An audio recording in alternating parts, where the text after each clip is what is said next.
25 सितंबर 1990 को गुजरात के सोमनाथ से शुरू हुई लाल कृष्ण आडवाणी की रथ यात्रा को 30 अक्टूबर को अयोध्या पहुंचकर खत्म होना था।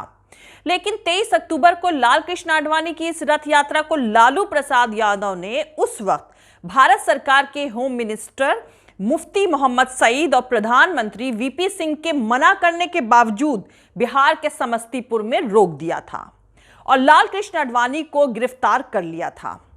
लालू प्रसाद यादव ने बीजेपी का जो रथ उस वक्त 30 अक्टूबर 1990 में रोका था, वो आज भी बिहार में थमा हुआ है और इस वक्त बिहार की सियासत में भाजपा के इस रथ को रोक रखा है लालू प्रसाद यादव के बेटे तेजस्वी यादव ने। जब भाजपा के हिंदू मुसलमान, पाकिस्तान, धारा 370, एनआरसी और सीए जैसे मुद्दे बिहार के इस चुनाव में पूरी तरह फेल हो गए हैं, तब नरेंद्र मोदी ने अपने तरकश का आखिरी तीर निकालकर लालू प्रसाद यादव के 15 साल यानी 1990 से लेकर 2005 तक की हुकूमत की याद दिलाते हुए तेजस्वी को जंगल राज का युवराज बताया।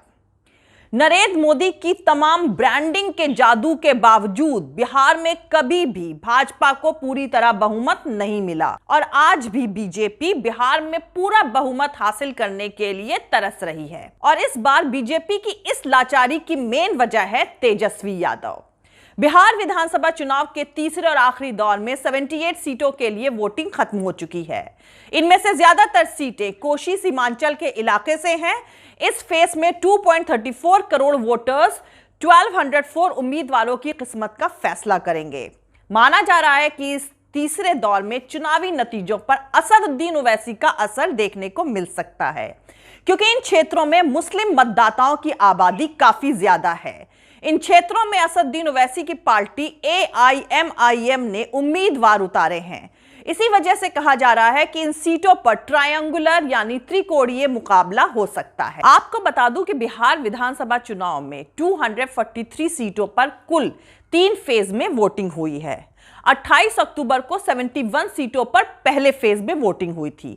उसके बाद 3 नवंबर को 94 सीटों पर दूसरे और 7 नवंबर को 78 सीटों पर तीसरे और आखिरी दौर के वोट डाले गए थे। अब वोटों की गिनती 10 नवंबर को होगी, जिसमें यह तय होगा कि बिहार की जनता 15 साल से सत्ता पर काबिज नीतीश कुमार को फिर से अपने मुख्यमंत्री के तौर पर चुनती है या तेजस्वी यादव को। बिहार के इस इलेक्शन में भाजपा ने लालू यादव के जंगल राज का मुद्दा उठाया और उसे भुनाने की नाकाम कोशिश करी थी। दरअसल बीजेपी की बढ़ती कम्युनल यानी सांप्रदायिक सियासत को लालू यादव ने बहुत पहले ही भांप लिया था। इसीलिए उन्होंने आगे चलकर कांग्रेस के सपोर्ट में खड़े होने का फैसला लिया था। मीडिया और उनके विरोधियों का इल्जाम है कि लालू यादव अपने ऊपर लगे करप्शन के चार्जेस से बचने के लिए कांग्रेस के साथ खड़े रहे। आज लालू यादव चारा घोटाले में रांची की जेल में सजा काट रहे हैं। इस इल्जाम को लेकर कहा जा सकता है कि अगर लालू यादव चाहते तो नरेंद्र मोदी और अमित शाह से हाथ मिला सकते थे, लेकिन उन्होंने जेल जाना ज्यादा बेहतर समझा, क्योंकि वो मानते हैं कि राइट विंग ताकतों से देश की डेमोक्रेसी और कॉन्स्टिट्यूशन को खतरा है। और ये बात हकीकत है कि बीजेपी और आरएसएस के सामने सोशल जस्टिस यानी सामाजिक न्याय का सवाल जिंदा नहीं रह सकता है। और यह बात लालू यादव बिहार के लोगों को काफी पहले समझा चुके हैं। लालू प्रसाद यादव ने 1977 के लोकसभा चुनाव में 29 साल की उम्र में छपरा से सांसद चुने गए थे। लालू यादव के छोटे बेटे तेजस्वी यादव 26 साल की उम्र में राधोपुर से 2015 के विधानसभा चुनाव में विधायक चुने गए थे।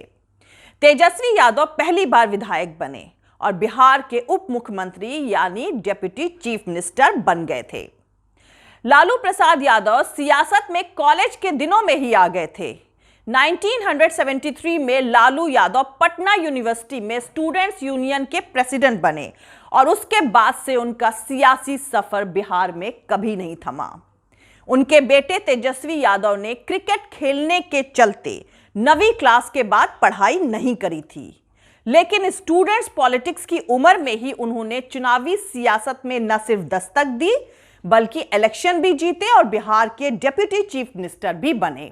अभी तेजस्वी यादव की उम्र 31 साल की है और वो बिहार के मुख्यमंत्री की कुर्सी के दावेदार हैं। और अगर नीतीश कुमार पर तेजस्वी यादव भारी पड़ते हैं तो वो मुल्क के सबसे कम उम्र के चीफ मिनिस्टर यानी मुख्यमंत्री बनेंगे।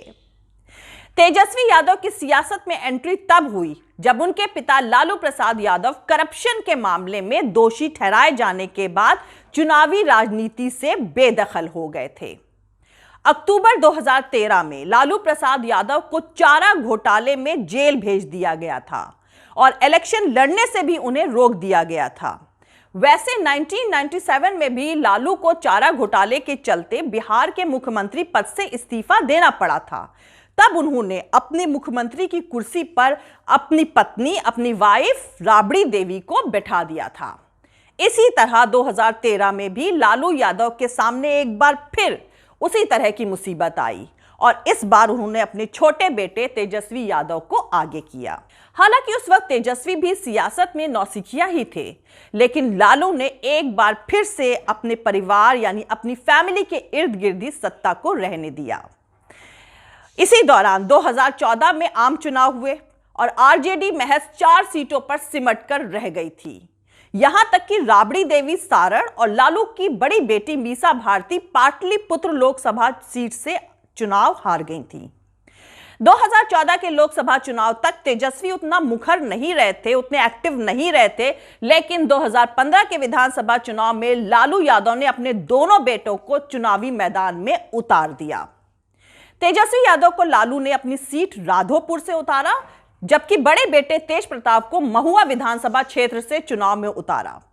लालू यादव के दोनों बेटों को चुनाव में जीत मिली। 2015 के विधानसभा चुनाव में नीतीश कुमार और लालू यादव की जोड़ी करीब 2 दशक बाद फिर से साथ में आई थी और इस जोड़ी को शानदार जीत मिली थी।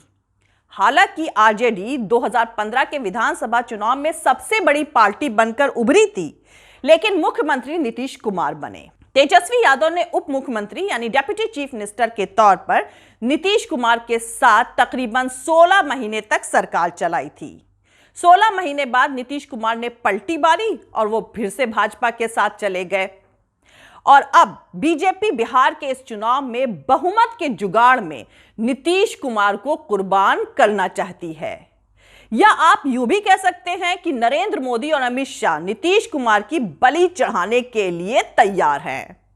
इसका सबूत तब मिला जब नरेंद्र मोदी के नए सेल्फ डिक्लेयर्ड हनुमान चिराग पासवान को चुनाव लड़ने की छूट दी गई। चिराग पासवान ने नीतीश कुमार के खिलाफ अपनी पार्टी के उम्मीदवार उतारे हैं, लेकिन भाजपा के खिलाफ एक भी उम्मीदवार नहीं उतारा। अब 10 नवंबर को बिहार में चले इस सियासी हाई वोल्टेज तमाशे के नतीजे आ जाएंगे।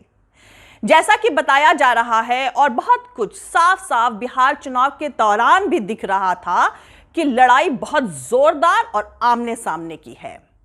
15 साल पुराने एक 70 साल के मुख्यमंत्री और 30 साल के एक युवा नेता के बीच कांटे की टक्कर है।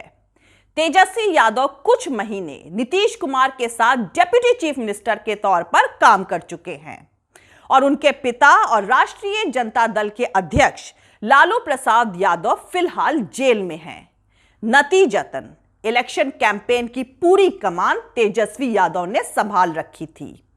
उनकी चुनावी सभाओं में न केवल नीतीश कुमार बल्कि 1990 के दौर के लालू प्रसाद यादव से भी ज्यादा भीड़ उमड़ी थी और इससे बिहार की जनता के मूड का अंदाजा लगाया जा सकता है। और शायद यही वजह है कि बिहार चुनाव पर करीब से नजर रखे ज्यादातर जानकारों का मानना है कि फिलहाल महागठबंधन आगे तो है, लेकिन बहुत आगे नहीं है। उसके बहुत करीब एनडीए भी है। पिछले 15 सालों से चीफ मिनिस्टर की कुर्सी पर बैठे हुए नीतीश कुमार इस बार बिहार के इलेक्शन में बेहद परेशान दिखे। परेशानी की पहले वजह थी तेजस्वी यादव की चुनावी रैलियों में उमड़ी भीड़ और दूसरी वजह चिराग पासवान के हमले। तीसरी वजह थी भाजपा की तरफ से मोदी को बिहार चुनाव में एनडीए का चेहरा बनाने की कोशिश। पूरे चुनाव के दौरान महागठबंधन के मुख्यमंत्री पद के उम्मीदवार तेजस्वी यादव कहते रहे कि नीतीश जी दिमागी और जिस्मानी तौर से थक चुके हैं और बिहार उनसे नहीं संभल रहा है। तेजस्वी की ये बयान नीतीश को तीर की तरह चुभते होंगे, क्योंकि जाहिर सी बात है तेजस्वी नौजवान हैं और नीतीश कुमार 70 साल के हो चुके हैं। और सबसे अहम बात यह है कि बिहार में युवा आबादी ज्यादा है, इसलिए तेजस्वी यादव ने 10 लाख सरकारी नौकरियों के वादे के दम पर बिहार चुनाव का रुख महागठबंधन की तरफ मोड़ दिया, जिससे परेशान होकर नीतीश कुमार को एक चुनावी रैली में आखिर कहना पड़ा कि अगर आप मौका देंगे तो मोदी जी बिहार को डेवलप्ड स्टेट बना देंगे। इसका सियासी मतलब यह निकाला गया कि नीतीश कुमार बिहार में मोदी को एनडीए के चेहरे के तौर पर एक्सेप्ट करने के लिए आखिर मजबूर हो गए हैं। तेजस्वी यादव की रैलियों का ही असर था कि प्रधानमंत्री नरेंद्र मोदी को बार बार जंगल राज का युवराज कहकर उन्हें निशाने पर लेना पड़ा। नीतीश कुमार को पूरे चुनाव के दौरान यह भी डर सताता रहा कि बीजेपी नेताओं के राम मंदिर, धारा 370, कश्मीर पर दिए गए उलूल जुलूल बयानों से उन्हें मिलने वाले मुस्लिम वोट कहीं छिटक ना जाएं। इसीलिए उन्होंने एक रैली में योगी आदित्यनाथ पर भी निशाना साधा। दरअसल योगी आदित्यनाथ ने एक रैली में कहा था कि मोदी जी ने घुसपैठ की समस्या का समाधान यानी सॉल्यूशन निकाला है, और भारत सरकार ने इस बात को भी कहा है कि अगर कोई घुसपैठिया भारत की सुरक्षा यानी सिक्योरिटी में सेंध लगाने की कोशिश कर रहा है तो उसे निकाल बाहर करने का काम भी करेंगे। योगी आदित्यनाथ के इस बयान के बाद नीतीश कुमार फौरन सामने आए और उन्होंने भी एक सभा में इस तरह की बातों को फालतू बताया और कहा कि देश से कौन किसको बाहर करेगा, सब हिंदुस्तान के हैं, सब भारत के हैं। दरअसल बिहार में भले ही जेडीयू का बीजेपी के साथ गठजोड़ रहता है, लेकिन बिहार के कुछ मुसलमान, खासकर पसमानदा मुसलमानों में नीतीश की अच्छी खासी पकड़ रही है और यह तबका जेडीयू के लिए वोट करता रहा है। एक दौर में नरेंद्र मोदी तक को बिहार में कैंपेन से रोक चुके नीतीश कुमार ये कतई नहीं चाहते हैं कि बीजेपी की हिंदुत्ववादी सियासत के चलते दलित पिछड़े मतदाता उनसे दूर चले जाएं और सीए एनआरसी की वजह से थोड़े बहुत मुस्लिम वोटर्स जो उनकी पार्टी को वोट करते रहे हैं वो भी आरजेडी का हाथ पकड़ लें। इसीलिए पिछले साल नीतीश ने बिहार की विधानसभा में एनआरसी के खिलाफ प्रस्ताव पास करा दिया था। चुनाव प्रचार के आखिरी दौर में पूर्णिया में चल रही एक रैली के दौरान नीतीश कुमार ने ऐलान किया था, ये मेरा आखिरी चुनाव है, अंत भला तो सब भला। नीतीश अपने इस बयान के माध्यम से मतदाताओं यानी वोटर्स को इमोशनली ब्लैकमेल करते नजर आए। इसका वोटरों पर क्या असर पड़ेगा ये तो 10 नवंबर 2020 को पता चल ही जाएगा। इस बार के बिहार चुनाव में एक अच्छी बात यह रही कि जाति बिरादरी से ज्यादा इकोनॉमी यानी आर्थिक मुद्दे चर्चा में रहे।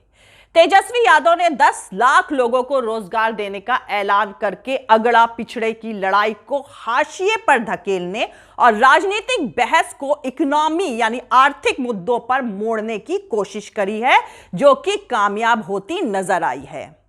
और यह बात नौजवानों को काफी पसंद भी आ रही है। मेहनत और मुश्किल से तेजस्वी यादव बिहार की राजनीति को जाति बिरादरी से हटाकर असल मुद्दों की तरफ लेकर आए हैं।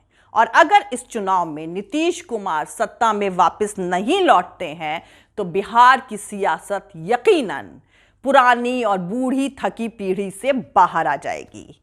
जय हिंद, सत्यमेव जयते, अल्लाह हाफिज। दोस्तों, हमारा पूरा वीडियो और दूसरे और वीडियोस देखने के लिए हमारा YouTube channel political Tamasha with doctor Arshi को सब्सक्राइब करके वहां पे लगी बेल आइकॉन को जरूर दबा दें ताकि आपको हमारे आने वाले हर वीडियो की अपडेट्स मिलती रहे। और दोस्तों, अगर आपको हमारा काम पसंद आता है, हमारे वीडियोस पसंद आते हैं तो www.patreon.com/dr अर्शी खान पर जाकर डोनेट करके आप हमारे काम को सपोर्ट कर सकते हैं। दोस्तों, अगर आपको हमारा वीडियो पसंद आता है तो लाइक और शेयर करना हरगिज नहीं भूलें। आप हमें फॉलो भी कर सकते हैं हमारे ट्विटर, इंस्टाग्राम और फेसबुक पेज पर। मेरा ट्विटर हैंडल है @arshi_aziz khan। थैंक यू, मिलते हैं अगले वीडियो में।